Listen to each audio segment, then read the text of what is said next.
We've heard it said that people around us are mirrors onto our own life. It's like this idea that our entire life consists not in the events themselves, but within our perception of them. This is a foundational truth in your understanding of yourself. It's like I've been really surprised, like pretty frequently, when people respond to me based on what I'm thinking and what I'm feeling. It's like we all have this invisible antenna that's broadcasting this signal in proportion to whatever our current state of being is. So in other words, if your mind is fixated on this negative thing that's happening to your life, there's a good chance that when you're around people, you're going to be like omitting this signal that is broadcasting this like negative, sort of uncertain kind of vibe. And this is very interesting because what this means is that a lot of times people's behavior towards you is actually in agreement with the thoughts and the feelings that you have towards yourself. Like for example, let's say it's like a Sunday afternoon and you're going to meet up with the bestie for some boba tea down at the block. You go to order the milk iced tea, they get the kiwi iced basil tea, and like, dude, you just had a good day. Like, the sun is shining, you were able to tan your genitals that morning, the cashier at the gas station called you handsome. Like, you're just happy to be alive basically at that point. And so you go to meet up with your bestie and they're just like, wow, like you're glowing, like you look great. And what's cool about this is even though they were the ones to initiate this conversation with you, the inception of it actually originated with you as opposed to them. And so what they were saying was essentially just a reciprocal of your energy output. But sometimes though, like depending on where that person is with themselves, their response to that might differ. So maybe they had a shit day. The cashier actually called them ugly at the gas station that morning and they didn't get a chance to sun their genitals. And so when they're meeting up with you, they're actually jealous of you. They're trying to bring you down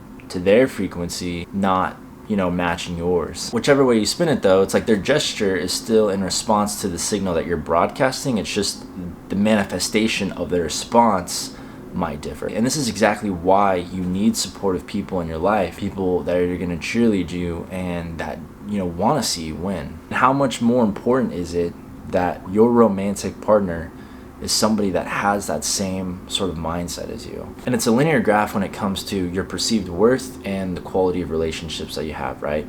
It's like as your worth goes up, so do the quality of your relationships. And so it's important to understand this framework before you assess if you're being needy or there is a relational incompatibility. And there's a paradox in this that unspoken needs actually makes you more needy. This is going to be a novel concept for a lot of people, but you need to be at a certain level of comfort and even having confidence voicing your needs to people that you're close with. And I feel like there's a lot of people, and especially guys, we're so guilty of this. It's like we take this opposite approach where we'll like chase women, and even in that word like chase, it implies that it's like she's running away from us. But then it's like if she doesn't fall for all these like desperate attempts, then it's like it must be her fault for not noticing a guy such as myself. That right there is neediness. You don't get someone to notice you, to like you, by hurling yourselves at them, and then once they reject you, you gaslight them, and then it's their fault somehow. You're broadcasting this signal that's telling the world, hey, I'm really needy, I'm really insecure, I have low self-esteem, somebody please love me, and if you don't love me, then it's your fault. That's basically what you're saying. You're never going to feel this need to chase when you realize that partner selection is only an addition to your life, right? It's never the completion of it. Make your goal not to win someone over, not to convince them that you're, this great guy or this great girl. Make it your goal to get to know someone. You don't even know if you like this person or not, right? It's like we get so far deep in our heads of just fantasizing about what life could be with someone. We exaggerate those good traits that they have, and so we get in our head.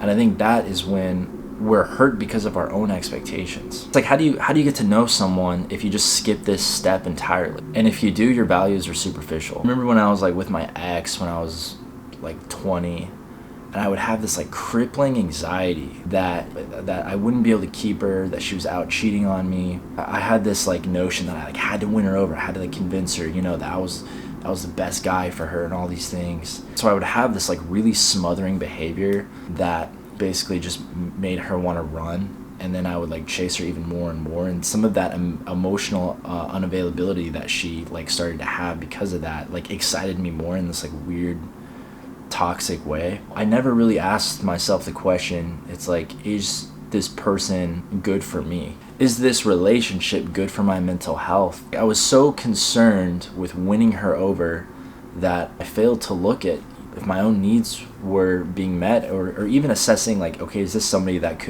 I feel like could meet my needs as well? And it's like I failed to answer these two very important questions. So yeah, that relationship basically ended, years later. But what I'm getting at here, it's like if you've established a sense of self-worth, you're a healthy individual, but you still feel like you're maybe being needy, maybe what you're doing is you're confusing that neediness simply with someone's either disinterest or emotional unavailability. Maybe you're not actually doing something wrong. You're just with someone that for one reason or another isn't able to meet those needs. You don't necessarily have to leave that relationship or try to convince them. I would just encourage you to explore those reasons as to like why you feel that certain way. One of the main struggles in this modern dating world is this fear of being hurt and rejected. And our brains have this exceptional ability to recognize certain patterns in behavior that led up to events in our lives that impacted us in a negative way. And so if we start to see some of those patterns and some of that behavior manifest itself in like a relationship, you can almost expect that there's gonna be a certain level of resistance that you might feel